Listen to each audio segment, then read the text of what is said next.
Hola, ¿cómo están amigos? Buenos días, les damos la bienvenida a su curso sobre cierre fiscal en el régimen simplificado de confianza de personas físicas y personas morales. Ya tuvimos un evento similar para las personas morales del régimen general de ley. Ahora vamos a hablar del régimen simplificado de confianza. Aquí recordemos que este es el primer año de aplicación de este régimen y pues obviamente tenemos que ver qué es lo que tenemos en torno a ello. Recordemos que este régimen simplificado de confianza es un estímulo fiscal para las personas morales. De hecho lo pusieron en el título 7 de los estímulos fiscales, pero es un estímulo fiscal obligatorio en este sentido, y para las personas físicas es un régimen opcional al que se puede acceder solo si se cumplen ciertas condiciones. Si no se cumplen esas condiciones, pues no se puede acceder a ese régimen simplificado de confianza. Entonces, en las personas físicas, pues sí, es un estímulo fiscal porque las tasas son muy bajas y es un estímulo que se otorga bajo cumplimiento de las obligaciones fiscales, o sea, siempre y cuando seas un contribuyente cumplido, te otorgo el beneficio de aplicar este régimen con tasas reducidas. Y si eres persona moral, te lo planteo como un estímulo fiscal, lo que no ocurre con las personas físicas. Pero ahí no es de que quieras, ahí es que vas a tener que estar, si cumples con las condiciones, vas a tener que aplicar el régimen simplificado de confianza, lo cual pues es un tanto contradictorio la forma en que está planteado en el texto de la ley del impuesto sobre la renta, ¿no? Entonces vamos a hacer un repaso de este régimen y vamos haciendo algunas puntualizaciones sobre lo que tenemos que tener en cuenta para el cierre fiscal 2022. Empezamos con las personas morales. Recordamos que esto está en el título 7 de la ley del impuesto sobre la renta a partir del artículo 206. Ya desde ahí se plantea la obligación de las personas morales de tributar en el régimen simplificado de confianza, en el RECICO.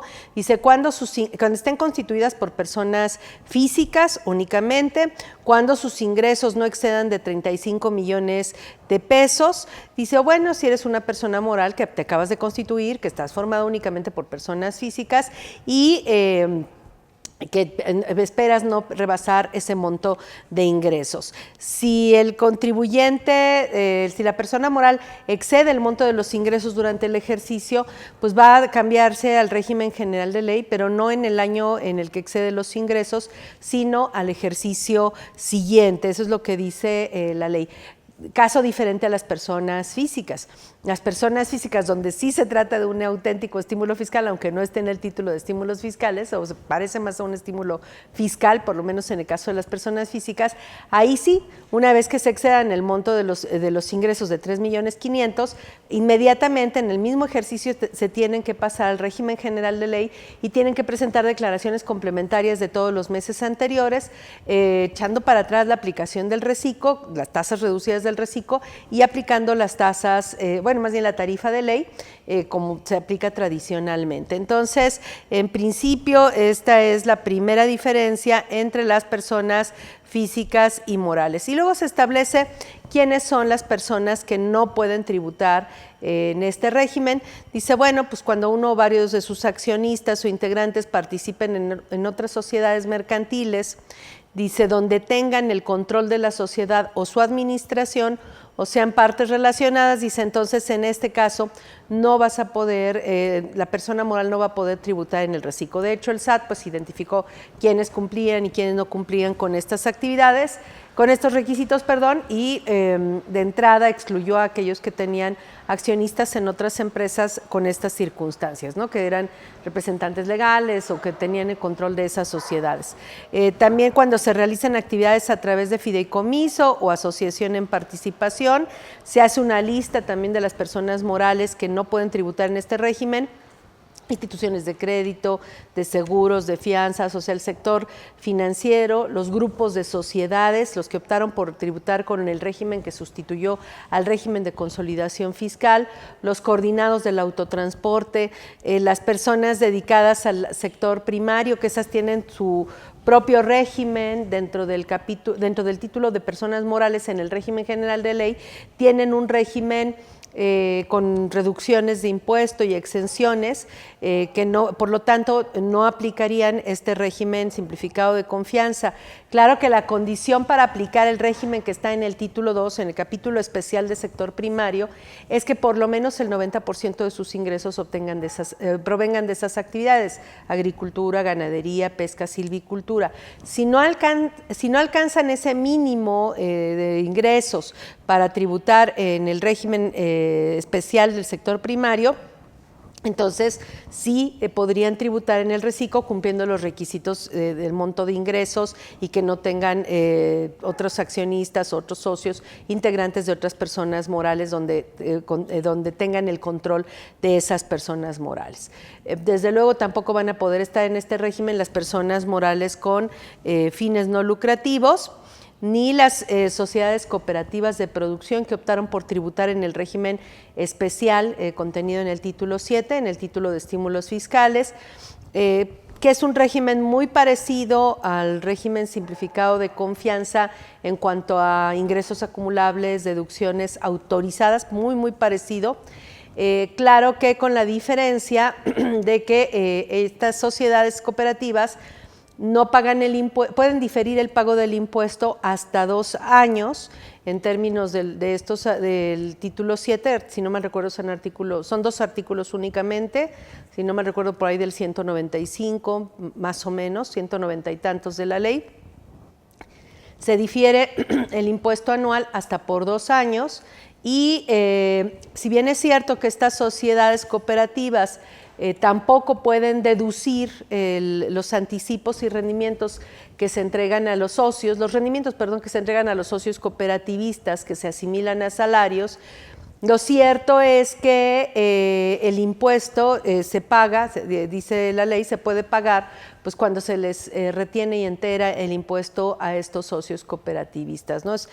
O sea, prácticamente pues no aplicarían la tasa corporativa del 30% y prácticamente lo que ocurre en los hechos es que estas sociedades cooperativas que asimilan a salarios los rendimientos que se entregan a los socios cooperativistas, el impuesto de la sociedad se paga cuando el socio retira la utilidad de la sociedad y se paga con el régimen de asimilado a salarios, o sea, se puede pagar en esa forma.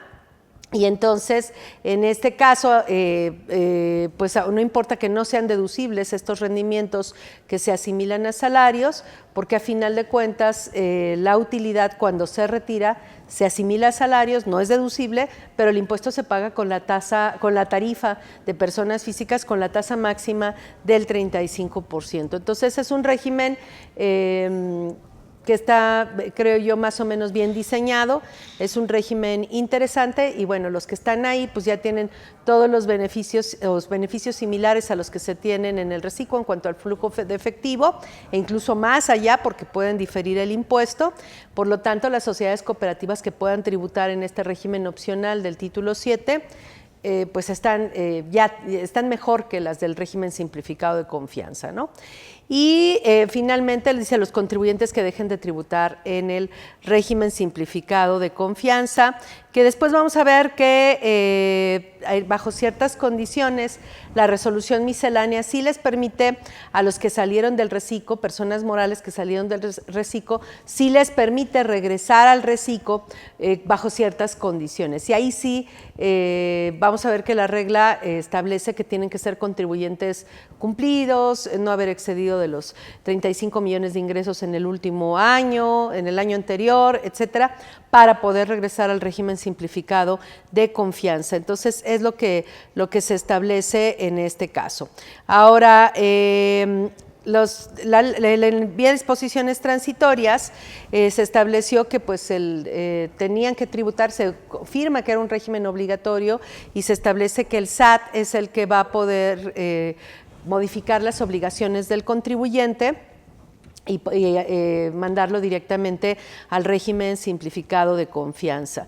Entonces, esto era lo que nos dieron como fecha límite el 6 de enero, en este caso, para que el SAT actualizara el padrón bajo estos supuestos.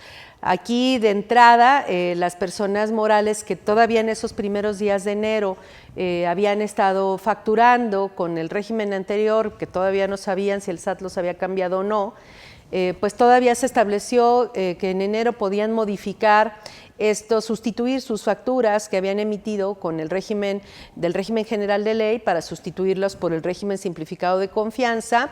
Esto lo tenían que hacer estas facturas sustitutas para que todas las facturas, los FDIs emitidos desde el 1 de enero, ya tuvieran el régimen simplificado de confianza como régimen aplicable. Entonces, eso sería lo primero que habría que validar en este ejercicio, que las facturas, los FDIs emitidos durante todo el año, incluso desde el 1 de enero, si yo ya estoy en el reciclo, que todos se hayan modificado, se hayan sustituido y se les haya cambiado el régimen de régimen general a régimen simplificado de confianza. Hubo una fecha límite para hacer esto, pero bueno, no importa si no lo hicieron, pues hay que hacerlo por lo menos dentro del ejercicio para que ya tengan corregidos estos ingresos y estén, pues sean compatibles con el régimen en el que tributan a partir del 1 de enero. El SAT pudo haber dado la modificación de obligaciones el 6 de enero, y ustedes pudieron haber facturado indebidamente con el régimen anterior, pero entonces tenían que haber corregido estos FDIs para que todos los FDIs del 2022 tengan como régimen simplificado de confianza. Entonces, hay que revisar en el repositorio que todos estos CFDIs tengan ese régimen. Número 1. Número 2, ya les habíamos dicho que si una persona moral deja de tributar en el reciclo, sí puede volver al reciclo, esto lo dice la regla 3.13.16, siempre y cuando en el año anterior no hayan excedido sus ingresos de 35 millones de pesos, sean contribuyentes cumplidos y no estén en las listas negras del SAT. Con esas consideraciones sí les permiten regresar al régimen simplificado de confianza, lo cual pues es... realmente a veces no es tan bonito estar en el reciclo, sobre todo para ciertos contribuyentes, pero bueno, pues ahí está, ¿no? Entonces hay que determinar si quiero regresar, si cumplo en un ejercicio futuro y si cumplo con las condiciones, pues ver en ese caso la posibilidad de regresar. El régimen, en realidad, en cuanto al régimen general de ley, el régimen simplificado de confianza, lo que se modifica son los ingresos y las deducciones autorizadas, no tanto la lista de ingresos o la lista de deducciones, que sí hay algunos cambios importantes, pero sobre todo el tema del régimen, que es un régimen de flujo de efectivo. Entonces son ingresos acumulables efectivamente cobrados, deducciones autorizadas efectivamente pagadas con algunas precisiones, pero todo lo demás es igual al régimen general, es decir, puede haber un resultado positivo y un resultado negativo de la diferencia entre ingresos menos deducciones. Tengo derecho a restar la PTU pagada en el ejercicio, con eso voy a determinar la utilidad fiscal. Si mi diferencia entre ingresos y deducciones fuera positiva y al restar la PTU pagada se convirtiera en negativa, ahí no puedo generar una pérdida fiscal, porque la pérdida fiscal solo nace cuando las deducciones son mayores que los ingresos. Entonces, si los ingresos son mayores que las deducciones, es positivo el resultado, y al restar la PTU pagada se convirtiera en negativo, lo que tendría ahí sería un 0. Entonces, voy a tener utilidad fiscal o pérdida fiscal si es que las deducciones son mayores a los ingresos, que se incrementaría con la PTU pagada, o 0. Esos serían los 3 resultados que podría tener. Si solo si tengo utilidad fiscal, pues yo voy a restar las pérdidas fiscales de ejercicios anteriores y voy a obtener el resultado fiscal. Ese resultado fiscal puede ser 0, si es que las pérdidas pues agotan la utilidad fiscal, absorben la utilidad fiscal. Puede ser positivo y nada más, porque no puedo tener resultado fiscal negativo, ¿no? Sobre ese resultado fiscal voy a aplicar la tasa del 30% y eso me va a dar el ISR del ejercicio. yo voy a aplicar los mismos acreditamientos que aplico en el caso de una persona moral del régimen general de ley. Voy a acreditar el ISR pagado en el extranjero en términos del artículo 5 en su caso. Voy a acreditar en su caso el ISR pagado al distribuir dividendos que no provienen de CUFIN. Recordemos que estos dos acreditamientos se aplican directamente sobre el impuesto causado a la tasa del 30% sobre el impuesto corporativo y que estos dos acreditamientos no pueden, se aplican antes de los pagos provisionales, se tienen que aplicar directamente contra el ISR, que tienen cada uno sus plazos de acreditamiento. En el caso del ISR pagado en el extranjero, lo que no alcance a aplicar en un año porque no tuve ISR del ejercicio corporativo suficiente para absorber ese ISR pagado en el extranjero, pues lo que no alcance a aplicar en un ejercicio, en el ejercicio en que se paga, se puede acreditar hasta en los 10 ejercicios siguientes. Sigue las reglas de las pérdidas en ese sentido. Si no lo acredito, lo pierdo. Entonces, eso es lo que establece la ley para el ISR pagado en el extranjero en términos del artículo 5 de la Ley del Impuesto sobre la Renta. También puedo acreditar contra el ISR corporativo, contra el ISR a la tasa del 30%, el ISR pagado al distribuir dividendos que no provienen de la cuenta de utilidad fiscal neta. Pero ahí el plazo para el acreditamiento es más corto. Si el ISR pagado se acredita en el año en que se paga, en el cálculo contra el ISR anual, contra el ISR del ejercicio del año en que se paga, y si no alcanzo a acreditarlo en ese ejercicio, puedo acreditarlo hasta en los 2 ejercicios siguientes. Si no agoto ese acreditamiento después de esos 2 años, se pierde. Y también sigue las reglas de las pérdidas. Si no lo acredito, lo pierdo. Que ahí hay que tener cuidado tanto con las pérdidas como con el ISR pagado en el extranjero, como con el ISR pagado al distribuir dividendos que no provienen de CUFIN. En esos 3 casos hay que recordar que el criterio del SAT siempre ha sido que si no lo acredito lo pierdo, que esto no se puede corregir a través de declaraciones complementarias. Tiene un criterio en ese sentido para las pérdidas. No existe un criterio en ese sentido para el ISR pagado en el extranjero, ni tampoco para el ISR pagado al distribuir dividendos que no provienen de CUFIN. Pero históricamente, cada vez que hay un párrafo que dice si no lo acreditas los pierdes, en otras partidas que han existido en su momento, la autoridad ha emitido criterios en el sentido de que podrían perder ese derecho si en la declaración normal no hacen esos acreditamientos, que esos acreditamientos, dado que ya se perdieron, no se pueden recuperar presentando una declaración complementaria. Entonces, el tema de las pérdidas fiscales por amortizar, el tema del ISR pagado en el extranjero, el tema del ISR pagado al distribuir dividendos que no provienen de CUFIN, y vamos a ver más adelante la deducción de inversiones, son temas muy delicados que si nos equivocamos en el llenado de la declaración anual, podemos perder el derecho a realizar la amortización de las pérdidas. O sea, perderíamos la parte que ya no amortizamos y ya se perdió, aunque no se haya aplicado, se pierde, como si lo hubiésemos aplicado.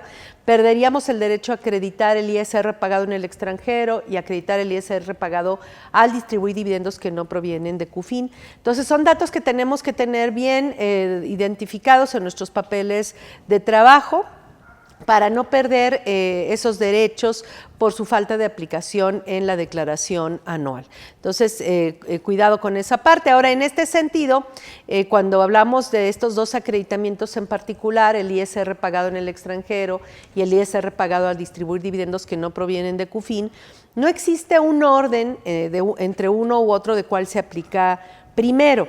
Si yo tuviera esas 2 partidas, pues primero aplico, o yo recomendaría primero aplicar el ISR pagado al distribuir dividendos que no provienen de CUFIN. Sí, porque ese tiene un periodo de agotamiento más corto, ya dijimos que son 2 años, comparativamente contra el ISR pagado en el extranjero, que tiene hasta 10 ejercicios para aplicarlo. Entonces, con la idea de poder aplicar lo más que se pueda de estos acreditamientos, yo recomendaría primero restar el ISR pagado al distribuir dividendos que no provienen de CUFIN, y si nos queda ISR corporativo todavía por pagar, después el ISR pagado en el extranjero. Y después de estos 2 acreditamientos, serían los pagos provisionales y el ISR retenido por el sistema financiero, que el propio artículo 54 de la Ley del Impuesto sobre la Renta pues establece que son también este ISR retenido por el sistema financiero equivale a un pago provisional del impuesto sobre la renta. Y bueno, pues también hay que ver cuáles son los requisitos y en qué orden se aplica cada estímulo fiscal de la Ley de Ingresos de la Federación o del título 7 de la Ley del Impuesto sobre la Renta y pues en su caso con todo esto determinar un saldo a cargo o un saldo a favor. Como ven ustedes, estas reglas son iguales que las que se aplican para personas morales del régimen general de ley. Lo que cambian son los ingresos acumulables, el momento de su reconocimiento como ingresos, las deducciones autorizadas, en el momento en el que se aplican y particularmente en el tema de las deducciones autorizadas, independientemente del flujo de efectivo, hay pues 4 partidas que son diferentes al régimen general, ¿no? Pero en primera instancia, pues el costo de lo vendido, que no se aplica en este régimen, aquí se aplican las compras. En segunda instancia, que no hay ajuste anual por inflación, porque aquí se acumula al cobro los ingresos, por lo tanto no se reconoce ese efecto inflacionario en las cuentas por cobrar y por pagar. También tenemos el caso de las pérdidas por créditos incobrables, que tampoco se van a aplicar en este supuesto, por el tema de las, porque pues igual se acumulan las cuentas al momento del cobro. Y digo, por lo menos una vez que esté uno en el reciclo, habría que ver qué pasa, creo que eso quedó como pendiente, qué pasaría con las pérdidas por créditos incobrables de los ingresos percibidos en el régimen general de ley antes de la entrada al reciclo, que creo que es uno de los pendientes que se quedaron pues, por aclarar, ¿no? Y la gran diferencia en las deducciones autorizadas, en cómo se calculan, pues es la deducción de inversiones, porque aquí tenemos tasas de deducción de inversiones, tasas, permítanme llamarle, de depreciación, tasas de depreciación mucho más altas que en el régimen general de ley, y la forma de aplicarlo es muy diferente a cómo se aplica en el régimen general de ley. Esas son las 4 diferencias en materia de deducciones que hay que tener presentes entre el régimen general y el régimen simplificado de confianza de personas morales. Pero bueno, antes de continuar, quiero darles la bienvenida a nuestros amigos de Facebook. Los tenemos aquí como invitados por esta próxima hora, pero recuerden que siempre serán bienvenidos a ingresar a la plataforma, a pagar su membresía y acceder a todo el contenido dentro de la página de CADEFI. Los invitamos a que lo hagan, pero siempre es un gusto tenerlos con nosotros. No sé si ya tengamos alguna pregunta. ¿No? ¿Tenemos preguntas? Bueno, entonces vamos a continuar. Ahorita nos vamos entonces a los pagos provisionales y demás, pero vamos a recordar primero cuáles son los ingresos del régimen general y vamos a ir revisando, comparando estos ingresos con los ingresos del reciclo, del régimen simplificado de confianza. Entonces tenemos los ingresos de la actividad preponderante, en ambos casos obviamente se acumulan los ingresos de la actividad preponderante, nada más que en el régimen general la ley nos dice, pues el ingreso por enajenación de bienes lo vas a reconocer en este momento, cuando ocurra A, B o C, lo que ocurra primero. Por prestación de servicios lo vas a reconocer en este momento, cuando ocurra A, B o C, lo que ocurra primero. Y también así para el uso o goce temporal de bienes, cuando ocurra A, B o C, lo que ocurra primero. A diferencia del régimen simplificado de confianza, me voy a estar moviendo, que en este caso el artículo 207 dice que los ingresos se consideran acumulables cuando sean efectivamente percibidos. Y hay que tener cuidado con este tema, porque mucha gente considera que solo hay ingreso cuando entra dinero al banco, lo cual es falso, o por lo menos inexacto. ¿Por qué? Porque no necesariamente todos los ingresos se van a reconocer cuando entra el dinero al banco. O sea, no todos los ingresos acumulables implican una entrada de dinero al banco, 1, 2, no todos los ingresos van a ser ingresos en el momento en el que se depositen al banco, puede haber excepciones y incluso aunque estamos en un régimen de flujo de efectivo, la ley establece que puede haber ingresos en crédito, o sea que aunque no estén cobrados, se van a acumular en el reciclo de personas morales. Vamos a ver cada caso. Entonces dice, los ingresos se consideran acumulables cuando sean efectivamente percibidos, cuando estén efectivamente cobrados. ¿Cómo? En efectivo, en bienes o en servicios. Dice, aun cuando correspondan a anticipos, a depósitos o a cualquier otro concepto, sin importar el nombre con el que se les designe. Entonces, en este caso, pues sí, si cobro en efectivo, tengo que reconocer el ingreso. Aquí tengo que tener cuidado con las empresas que venden al público en general. Tengo que tener mucho cuidado con el manejo del efectivo, porque si yo vendo al público en efectivo, yo tengo que hacer mi factura, y vamos a suponer que no me pidieron factura o que sí me pidieron factura. Los que me pidieron factura, pues les hago su factura con su RFC y demás, les voy a poner como forma de pago efectivo y bueno, ese dinero obviamente se tiene que depositar. No importa que yo necesite dinero para la caja chica o para lo que sea, para la nómina, primero tengo que depositar el dinero y después tengo que, primero tengo que facturar y tengo que depositar el dinero y ya una vez el dinero dentro del banco podré sacarlo para efectos de hacer los gastos que yo quiera hacer. Pero esa sería la regla. Ahora, cuando yo vendo al público en general, y vendo, tengo cobros en efectivo y resulta que estos cobros en efectivo no me pidieron factura, entonces tengo que meter todos esos ingresos en una factura global. En este caso, la factura global tiene que coincidir con el mes en el que se realiza la venta.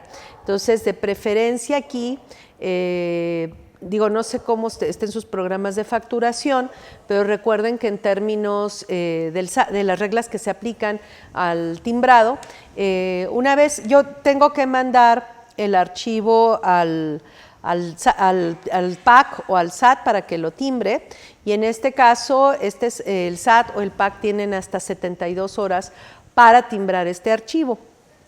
En este caso, si yo se lo mando con fecha 31 de enero, pues ellos tendrían hasta el 3 de febrero para timbrar este CFDI todavía con fecha 31 de enero. O sea, el comprobante se va a considerar como de enero, porque esa es la fecha de emisión del comprobante, independientemente de que el timbrado se haya llevado a cabo a más tardar el 3 de febrero.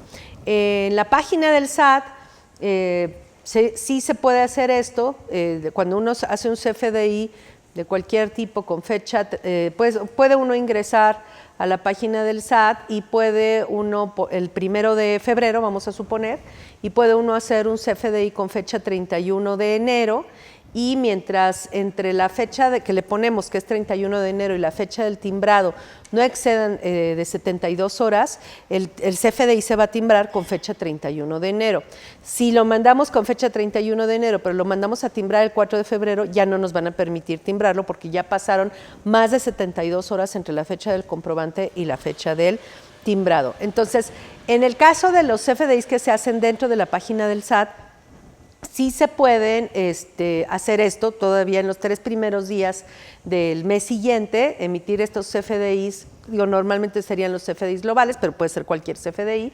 Se pueden emitir estos CFDIs con fecha del último día y que queden timbrados dentro de las 72 horas y todavía se van a reconocer como ingresos del último día del mes anterior. Entonces, lo primero que tienen que hacer es pues establecer los controles internos necesarios para que la venta del mes se deposite, de ser posible, en el mes, y para que la venta del mes se facture en el mes. Yo sé que a veces lo del depósito no siempre es posible, sobre todo por las ventas de los últimos días, pero intentarlo, por lo menos crear una política de control interno que asegure que el depósito se haga lo más pronto posible en ese caso, ¿no? Pero lo que sí tiene que ser, tienen que cuidar mucho es que estos ingresos que pudieron ser en efectivo, pudieron ser cobrados en efectivo, con tarjeta, etcétera, se reconozcan en el mes en el que se realizó la venta y que hagan uso de estos 3 días para efectos del timbrado. Tengo unas preguntas de Marcos. ¿Qué pasa con las pérdidas que se traían en el régimen general? Yo no creo que haya problemas, se podrían amortizar, Marcos, sin problema. La base es la misma, lo único que cambia es el momento de reconocimiento del ingreso y de las deducciones. Leticia, una persona física jubilada que fue accionista, actualmente solo tiene ingresos por jubilación, tiene la propuesta de operar una cafetería por parte del gobierno del estado. Esta persona puede tributar en el reciclo por parte de la cafetería. Sí puede haber una mezcla de ingresos por salarios, de ingresos, que la jubilación deriva del régimen de ingresos por salarios, de ingresos por intereses y reciclo. Sí se pueden